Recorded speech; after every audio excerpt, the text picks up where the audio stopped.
Metamoris 3. You guys, 6 amazing matches, 2 submissions, and 1 ridiculous finale.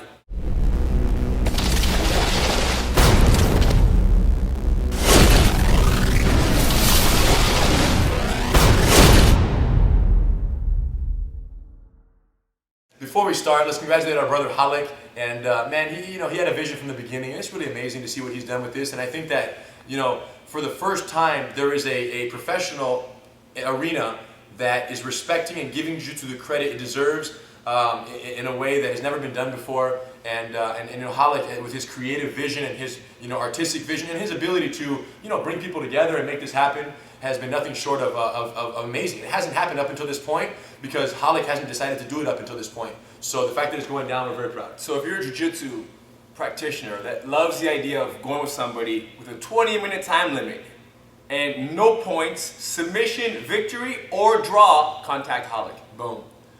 You guys, 2 submissions. We had to give respect to them because that's what it's all about. Gui Mendes.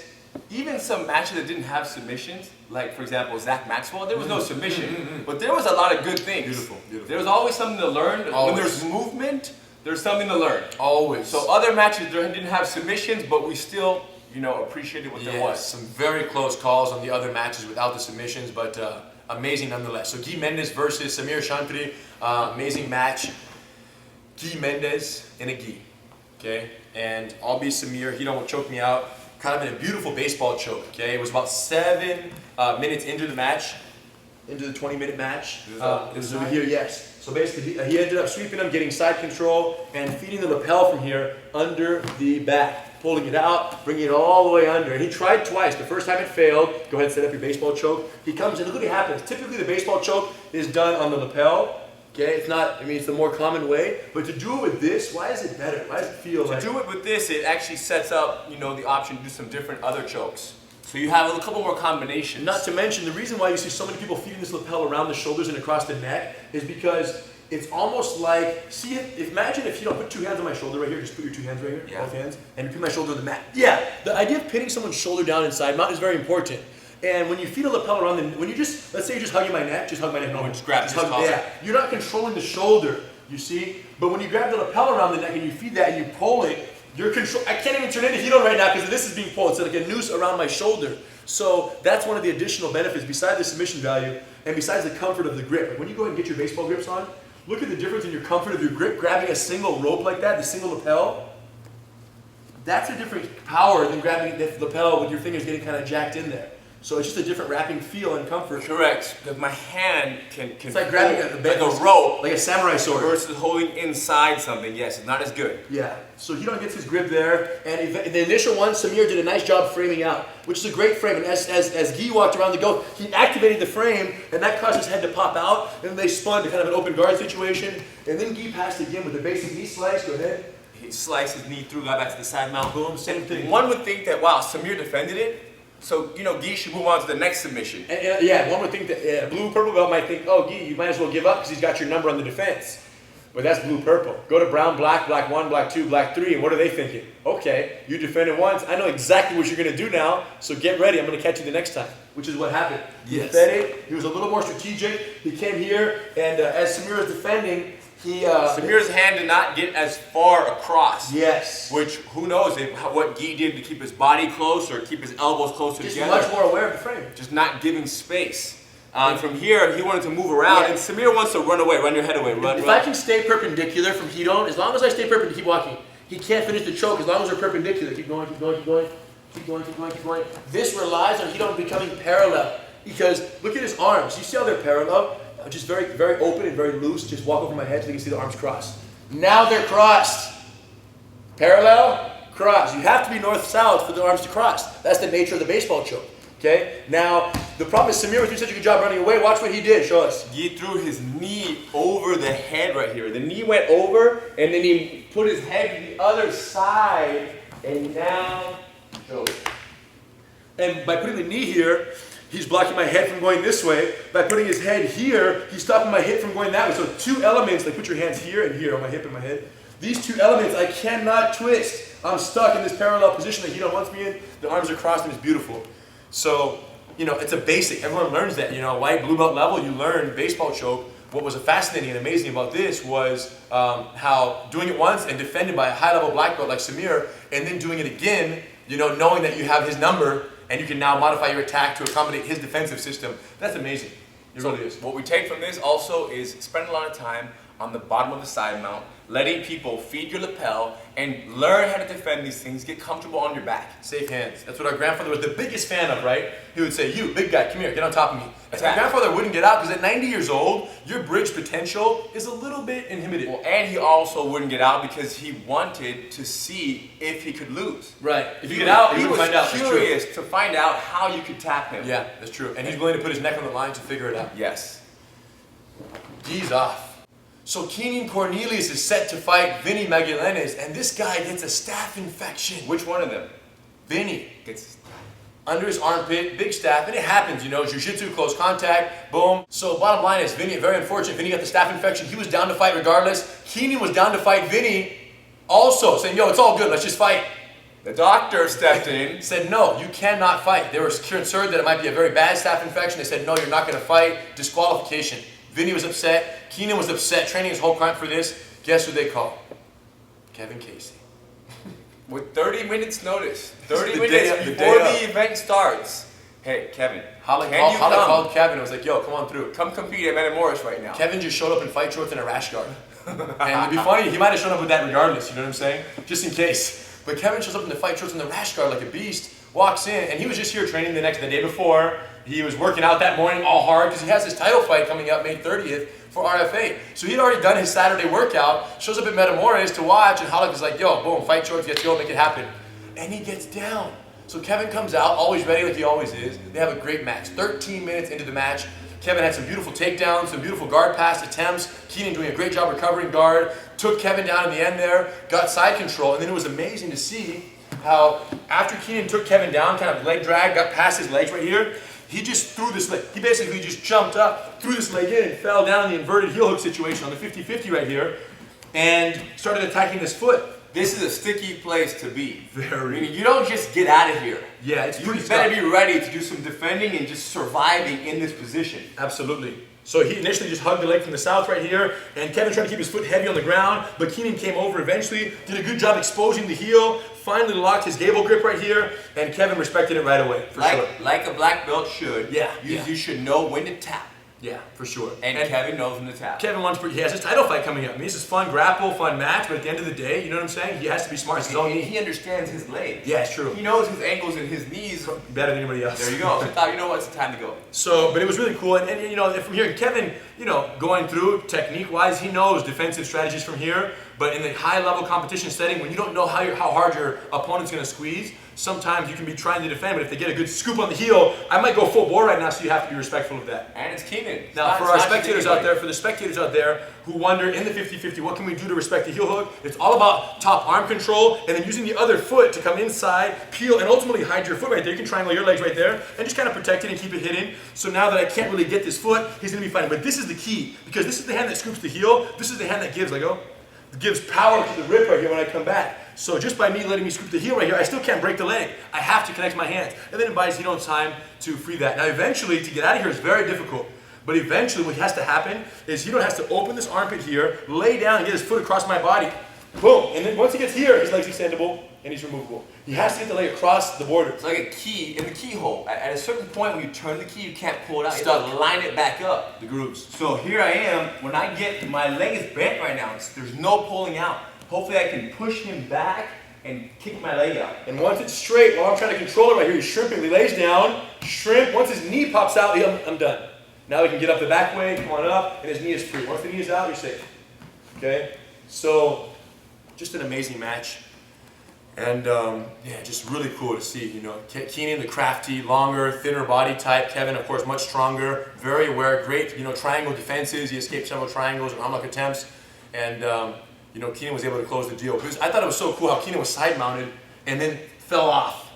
Because he had mounted on Kevin once before in the same match. got mounted. Kevin's defensive strategies were solid. He escaped the mount, defended beautifully, got up, neutralized the mount attacks. The most impressive thing that Kevin was not in a hurry to escape Keenan's mount. Yeah. He waited. And about Keenan is a Metamoris athlete. Mm-hmm. He's good. Yeah. He's somebody for the show. Like when he was on his back and kind of playing guard and Kevin didn't do anything, he got up and went forward. And that's something that you have to admire. Yeah, he definitely chased it, got to side control, and then of course to fall off for the leg lock or the heel hook from side mount means you have to be very confident in that attack and very much chasing submission victory versus, playing it safe there. So we're very respectable, and thank you guys for the match. And then we moved on to our main event. And boy, was it intense. Of course, Eddie pulled half guard in the very beginning. Boom, he pulled half guard. And it's probably like quarter guard. Yeah, it was more of a quarter guard. Exactly. Only Royler's the foot knee was never stuck. got trapped. And Royler did that intelligently because Royler knows that, go back down, especially based on what actually happened in the fight, that much of Eddie's success from the half guard comes from establishing the lockdown on the ankle down low here. So as soon as they landed, Royler made sure that his knee didn't get stuck in the party. And sometimes his knee was up, sometimes it was down, but in all cases, the knee stayed, not at all, in the early first 3-4 minutes, whatever it was, the knee stayed out. And Royler was very aware that here was Eddie trying to get under Royler's hips. And Eddie stayed very low, using hands, bicep blocks, swimming right here, making sure that he couldn't get an underhook, and even his head in Eddie's chin sometimes. And it was amazing that, it really did frustrate Eddie's entry attempts. But what was even amazing to watch was how Eddie, even though he was being stuffed like this, just kept fighting. Just didn't stop trying to get under Royler's hips to do what he does so well. It just shows you that that's his thing. He believed, yes. He believed. So even though Royler was neutralizing beautifully, he believed. Eventually, Royler established the underhook in the crossface. He got to here, boom, but I think that's when Royler's knee dropped back into the half guard, and Eddie was able to get the lockdown.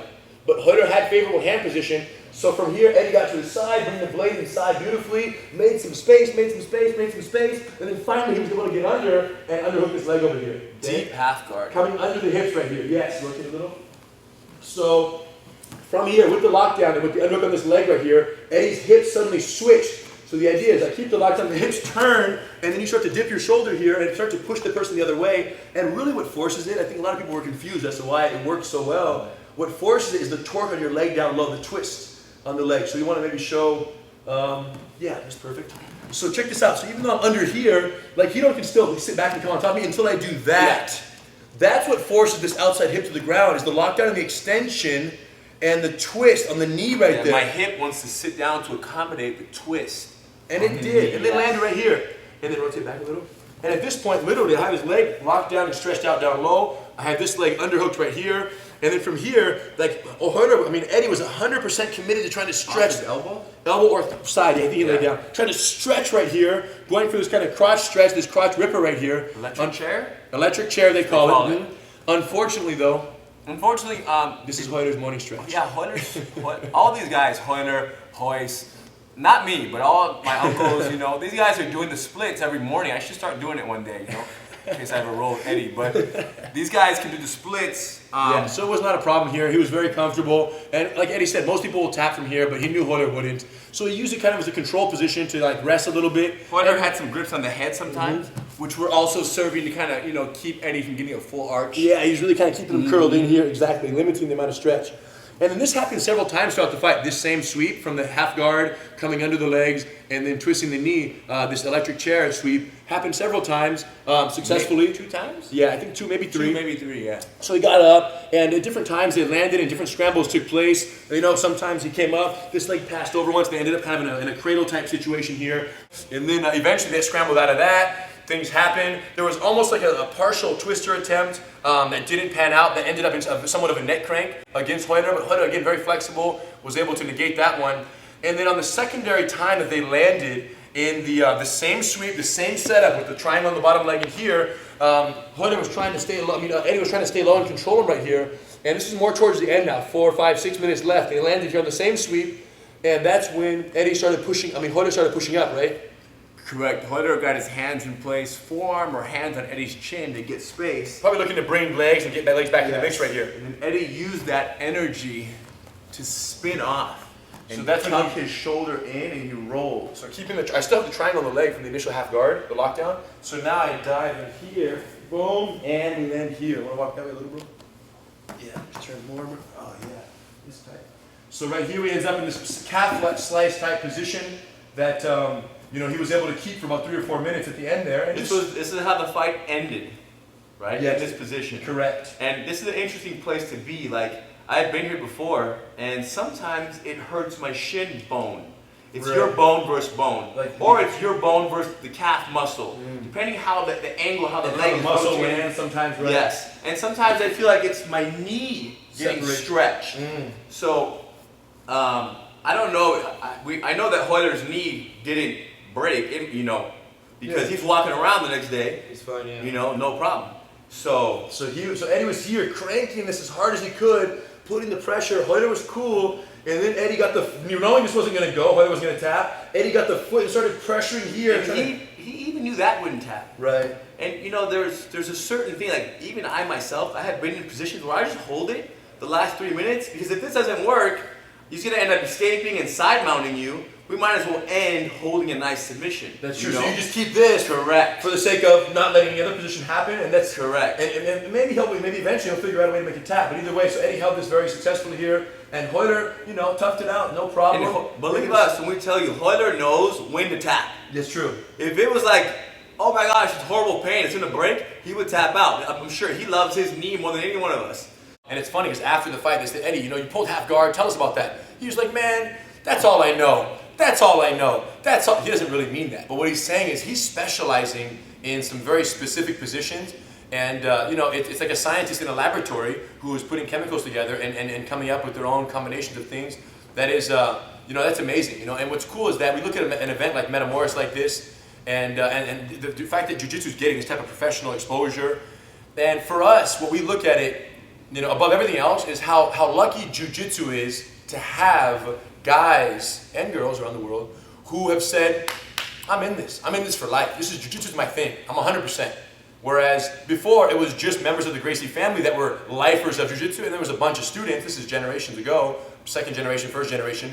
Whereas now there are tons of thousands of people who are lifers, fully dedicated, who are not members of the Gracie family. And that's what Eddie said after the fight, to say, hey, we're all Gracies. What he meant by that is not that we all share the same blood, but that we all share the same passion and commitment to taking something that has worked and changed our lives, our meaning all of them and all of us, and our commitment to doing our best to contribute to that and to try to you know, make changes that better suit our needs, and then just pass that on to someone else. And he also meant that we all came from the same place. Correct. Carlos and Eddie Gracie did huge things along with their other brothers, and now we're all a result of them. One thing to acknowledge is that every single teacher, besides being an ambassador for jiu-jitsu, someone who's adopted jiu-jitsu as their own, every teacher is also a filter, okay? And filters are determined by circumstance. And what we mean by that is, you know, what the circumstances of your own physicality, your athleticism or lack thereof, and the circumstances of why you are doing jiu-jitsu, meaning what's your purpose for training, will determine how you take techniques, how you modify and adjust them for your use and for other people's use. So if you are a small, unathletic, light person, man or woman, child, that wants to learn how to defend themselves in a street fight Against a larger opponent. similar to Carlos and Eddie Gracie and all the Gracie brothers back in the day. Right, that's what I call the universal filter. The Eddie Gracie, the Carlos Gracie, the original filter is that which is, and the thing is this, for techniques to work for that filter, for that circumstance, it has to be natural body movements, it has to be energy efficient, and it has to be street applicable.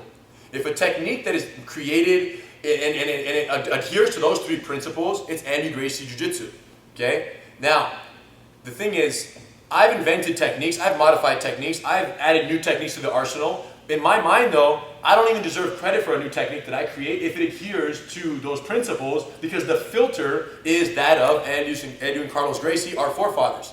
So, all by way of saying, Eddie Gracie and Gracie Jiu-Jitsu is not limited to a set number of techniques, right? It's limited to an established filter. And if something adheres to that filter, it counts as that. And this evolution and this changing and this growing of the art took place until our grandfather passed away at 95, and it has since been taking place in the hands of other members of the family, right, who also have the Eddie Gracie filter. And outside of the family. Correct. Yes. And I think that what's important to recognize is we look at an event like this and we look at the growth and expansion of jiu-jitsu all over the world laterally, and we see techniques. For example, someone asked me, Hannah, what about betting bolo? What do you think of betting bolo? And we saw that, right, with Rafa Mendes and Clark Gracie. We saw betting bolo for 20 minutes. He was trying to take his back, and Clark effectively defending it for the entire match that ended in a draw. People say, what do you think of betting bolo, you know? And betting bolo, for those who don't know what it is, it's basically, and I'm not, you know, the master of it either, it's from a De La Riva guard. You don't have to be standing or sitting. This idea that you get here, you come up, you come under, you basically roll under, you grab the pants over here, you throw this person, you climb up their back, and now you're taking the person's back, okay? But as you saw with Rafael, as you saw with Rafael here, boom, when you're here, and you're basically, a lot of times you're here, and you're spending like, they'll spend like 10, 15 minutes right here, like just pulling at each other up, you know, doing this kind of thing. Again, it works. Obviously, it wouldn't exist if it didn't work. The challenge is that as much as it is energy efficient to take the back like that, it's a good technique and it applies leverage, and I've seen these guys take back of much larger opponents. It's not street applicable. There's no concern for getting punched in the face, and it's not based on natural body movements. So that's a great example of how you see, right, a technique that is effective, right? It's jiu-jitsu, there's no doubt, but it's not adhering to the universal filter of Eddie Gracie, Carlos Gracie, the original jiu-jitsu filter that is the filter that is, you know, that essentially turned a lot of people on to jiu-jitsu. It's the filter that Royce used when he fought Ken Shamrock. It's the filter that Rickson used when he fought Zulu. It's the filter that every Gracie has ever used when they fought a giant to prove jiu-jitsu's effective. It's the filter that every Gracie had to grow up in. You have no choice. Because imagine Royler at 22, and I'm Eddie Gracie. Yeah. Son, go fight that guy right there. Me? Go fight him. Yeah, For real? What? Go fight right now. He's twice my size. No, that doesn't matter. Okay, you're ready? You have the Am I ready? filter. Are you sure I'm ready? Yes. Boom. So that, growing up with that filter gives you no choice but to continue to adapt and to grow your jiu-jitsu within those guidelines. And that's the bottom line. So you look at a situation like, talking about our friend Eddie here, a situation like the rubber guard. Rubber guard, people ask, Hannah, what do you think of rubber guard? I think it's amazing. If it works for someone, it's amazing. Energy efficient, right? You're connected, you're bottom of the guard, using your legs, boom. Street applicable, because you are controlling the person's head and you're keeping them down and managing their posture, but not based on natural body movements, okay? I don't have Eddie's hip flexibility, so I can't be as good at rubber guard as he is, right? Or any one of my students who learns it, if they don't have the rubber hips, they can't do the rubber guard. So it's not a matter of good or bad, it's a matter of how broad reaching and for what purpose it's being used and by what type of individuals. And again, it's just a matter of recognizing what filter are the techniques being created through to acknowledge how they affect each individual that tries to adopt those techniques. Deep half guard. Oh yeah. Deep half guard is what Eddie pulled. He pulled deep half guard. And he wanted to come under. Correct. Now, obviously, I don't have to even tell you this. Right. But this is not street applicable, and Eddie knows that. Well, yeah, for example, with the first 3 minutes or 4 minutes that Eddie was working with Royler and was trying to come under his legs, Royler did a great job of keeping Eddie from coming under. Now, since I have no control of his hips or his head, like you normally do in the guard, since I don't have that, there's no distance management from down here trying to come under the legs right here. So Royler could easily smash on Eddie's face right now, but it's not, he wouldn't do that. It's the game that they're playing, it's okay. And Eddie wouldn't do this if it was a fight. Yes. We acknowledge that. But back to the point, which is deep half guard, or any half guard that you're coming under the person's legs, you obviously have no consideration for the punches. So that's a good example of a technique that is energy efficient and is based on natural body movement. Now, but deep half guard can work in a street fight. Yes. It can work. Yeah, I've seen it. I've seen it work. It's just a little bit more risky. Yes. Than not using deep half guard. And one good example of that was UFC Fight Night 38 that happened in Brazil 2 weekends ago. Cesar Ferreira got clocked by CB Dalloway, fell down, and was still there, but was dazed. Dalloway jumped on top, started bombing on him, and Cesar Ferreira went straight to his default instinct, which was deep half guard. And because the deep half was his default, and his default was a technique that was not filtered through street applicability. So Ferreira went for the deep half guard, and because that was his default, that's what he went to when push came to shove, he got further knocked out versus creating distance and doing a technique that is safer, less elaborate, but would have managed the distance more effectively. So it all boils down to what your default filters are. Whether you're going to fight in a little competition, just train with your friends here, Metamoris, Abu Dhabi, UFC, street fight, that's up to you. Yes. We don't know what you're getting ready for. And the same way, Eddie and Carlos Gracie had their filter, which had to be based on natural body movements, had to be based on energy efficiency and had to be street applicable. That was the universal filter. The same way, it all essentially comes back from that. Each individual who learns jiu-jitsu is going to take it and is going to filter it for themselves. And all we recommend is that, when you watch an event like this and you see professionals doing jiu-jitsu in a professional sportive jiu-jitsu environment, you watch it and respect all the technique. If a move works, go like, wow, that's amazing. But then right away say, wait a minute, what filter is that? Make sure you're wearing your filter glasses. Yes, so you can acknowledge what filter that is being employed for that particular technique. And you don't get pulled away from what you are after, what you're looking for. Yes, now if you're 100% chasing a point and you're very athletic and flexible, then you can watch a Betty Molo, let's say, and say that's what I want to do because I want to be able to pursue that point. And that's a great way to score a point. That's the right technique to absorb and take in. But if you're learning self-defense and let's say you don't have the crazy hips or you don't have the neck flexibility or you had a neck surgery, you can't watch that and say, that's great for me, I want to use that from now on. You're going to put yourself in great danger. You're going to defend your family in a situation and you're going to get punched in the face because you don't want that to be your default technique. So just because a move works for someone doesn't mean it works for you in your circumstances that you're preparing for. Okay? And that's the bottom line. Okay, every instructor is going to have their filter, and just be aware and try to find an instructor whose filter matches your own. Now, why do we teach through the Eddie Gracie filters? Well, besides the fact that we were brainwashed? Besides the fact that we were brainwashed and we had no other choice, we were stuck to only do those. No, because besides the fact that we were brought up with that from day one, so that's our filter that we're committed to. And why do we continue? After we became 18 years old and we were adults and we have a choice to choose filters, we could have easily said, screw the original filter, let's do 6'4", athletic, you know what I'm saying? Ryron Gracie, Rener Gracie filters for people who are great endurance and, between 25 and 35 years old, that's going to be our filter for the world right now. I actually have some techniques that only I can do, that I don't teach. Right. Right? That if my grandfather watched, he would say, Ryron, what's wrong with you're pushing it right there. I can't do that move. And I would say, Grandpa, you're right. That's why I don't teach it to people. I just do it once in a while on Rener when I want to get at him. Yes. Now, back to answer his question. We stick to this path. We stick to the universal filter, street applicability, energy efficiency, natural body movements. Why? Because as long as we follow what our grandfather and Carlos did from a filtering perspective, and every technique we filter, everything we create, everything we do, everything we teach, we filter through that. As long as we do that, guess what? Jiu-jitsu has the greatest potential to reach, influence, and impact the largest number of people. And since it's obvious that we've committed our lives to reaching the whole world with jiu-jitsu, guess what? We're best off using the filter that applies to 99% of the human population. Now, if we weren't concerned with teaching the whole world, we could have more of a specific filter just for us, and we would also be effective at whatever we were aiming to. If we just had one academy of tough guys, we would do that.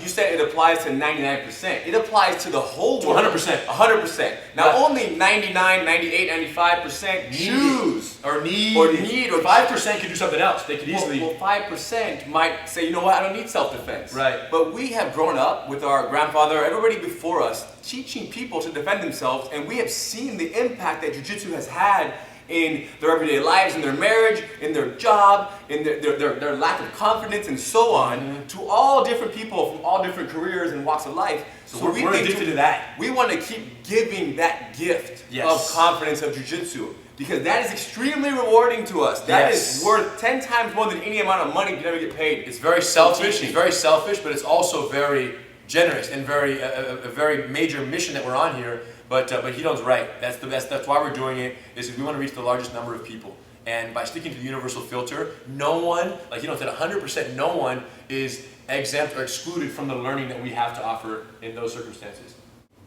The winner of the last Gracie breakdown was Carlos Ortega. He won the Gracie Bulletproof DVD collection. Now, Metamoris, 6 amazing matches.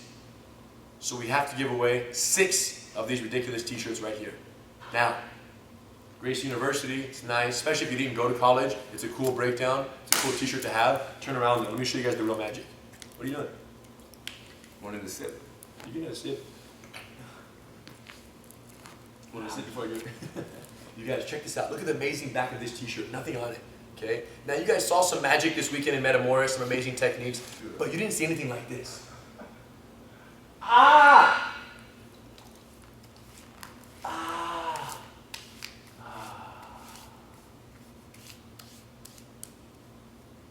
It's already enough. No, it's not enough, bro. I'm sorry, it's not enough. Look at this.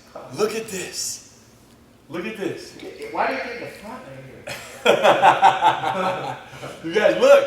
That's what's up. So this design, you have to earn it. Or have someone pour coconut down your spine, but you have to earn it. You sweat, jiu-jitsu appears. You don't sweat, you don't deserve the privilege of having that appear on your back. I don't sweat, so you'll never see it on me. We're gonna give you guys, we're gonna give away 6 of these Gracie University magical jiu-jitsu t-shirts, we call them. 6 of these, 6 winners. All you have to do is leave a comment on the video. Let us know, who would your dream Metamoris matchup be? Any 2 people, dead or alive, one-on-one, 20 minutes, submission only, no points. I want Kimura. Hidon versus Kimura. That's what's up. Listen, so you guys leave a comment. We want to know what you guys think, and you could be randomly selected to be one person to win, or one of 6 to win these ridiculous t-shirts. At the end of the day, the Eddie Gracie filter, the Carlos Gracie filter, the universal filter has affected millions of people. We lost count right after the UFC exploded. But what's crazy is Devin came in this last Saturday to the Gracie Bully Proof class here at the Gracie Academy, and he had a story to share with me about what went down last Wednesday. You guys, check out Devin's story, and you'll see what we're talking about. Much respect. What's up, guys? Rener Gracie here at the Gracie Jiu-Jitsu Academy, Torrance, California, with my friend Devin and his mom, Jamie. How long have you guys been training now? We've been coming for 8 weeks now. 8 weeks, so a couple classes a week. And Devin had an incident. He came to class today, and he said, Rener, I have to tell you something. And it was that I have to tell you something that I've heard so many times before, which means I had to jiu-jitsu someone. And based on the optimistic tone that he gave me when he told me the story, I knew things went well for him. And I was very excited because when you first came, your first class, I asked you, I said, Devin, why are you here? And you said, I'm getting bullied. He just told me straight up. And typically the kids don't really say it like that, straight up. Like he was just, I'm getting bullied. I've been getting bullied, for a long time. So tell us a little bit, what's the earliest memory you have of getting bullied? I think kindergarten. Wow. Really? Yeah. So it goes all the way back. And it kind of continued since then, hitting, what other kind of stuff? What do they do? Name calling, like saying, you want to fight, things like that. Wow. It's major. And what do you remember from all of this? Well, it's been tough. It's been a tough situation because I've been trying to teach him how to defend himself in a peaceful manner without hurting somebody and using his words. We tried using words, going to the principal, going to the teacher. We've tried everything.